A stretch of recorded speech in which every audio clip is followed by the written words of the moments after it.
Pwede mo bang isabay ang pag-inom ng gamot sa prostate at pag-inom ng Genesis Organic Spirulina? Ano po ang sanhi ng masangsang na amoy na ihi? Dok, ano po ang over-the-counter na gamot sa mild testicular pain? Normal lang po ba yung sperm na malabnaw pero may nabubuong parang sago?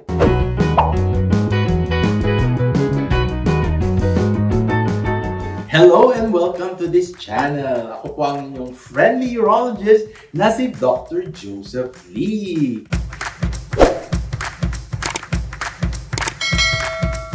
Ilan sa inyong mga katanungan na ipinadala sa akin ay sasagutin ko na ngayon. Dahil dito sa aking channel, tanong nyo, sagot ko.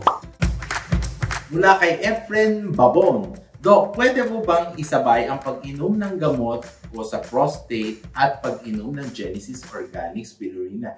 Yes na yes na yes, no? Kasi ang Genesis Organic Spirulina is a immune booster supplement or a nutraceutical that is very good to improve your health system. Mula kay Ruben Abugan, ano po ang sanhi ng masangsang na amoy na ihi? Baka may infection, so we have to find it out by doing urinalysis, urine culture. Pag may makita pa tayong iba sa urinalysis or urine culture, then we can do other diagnostic ancillary like your ultrasound of your kidney, ureter, and bladder. Kung may infection then we treat.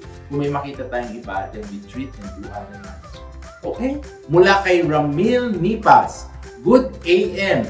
Dok, ano po ang over-the-counter na gamot sa mild testicular pain na hindi na kailangan ng ultrasound? Ikaw Ramil, wala over-the-counter, kailangan may prescription ng doctor. Your doctor has to identify what is happening to your testicles. Makita natin kung may infection, may tumor, may bukol, may makikita tayo.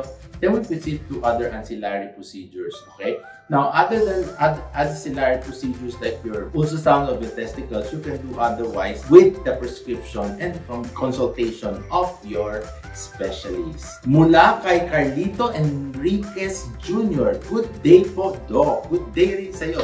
Tanong lang po, normal lang po ba yung sperm na malabnaw pero may nabubuong parang sago? Di po kasi kami makabuo ng misis ko. Ay, sana po masagot ninyo. Salamat. Okay, so we have to do a male medical fertility checkup for you, Carlito, from semen analysis, ultrasound of the testicles, your hormones from testosterone, LH, and FSS. Lahat yan kailangan pag-aralan natin, tingnan natin the number of sperm count and the morphology of your sperm para makita natin. Yung labnaw kasi depende yan kung ano makikita natin sa semen analysis. Either we take it as an infection or secondary to liquefaction na maaga sa normal, no? Kasi pag liquefaction hindi maaga o hindi masyadong matagal, nagkakaroon ng clotting mechanism. So para pang feeling mo parang sagot, no? Dapat magpa-consult ka sa espesyalista, and especially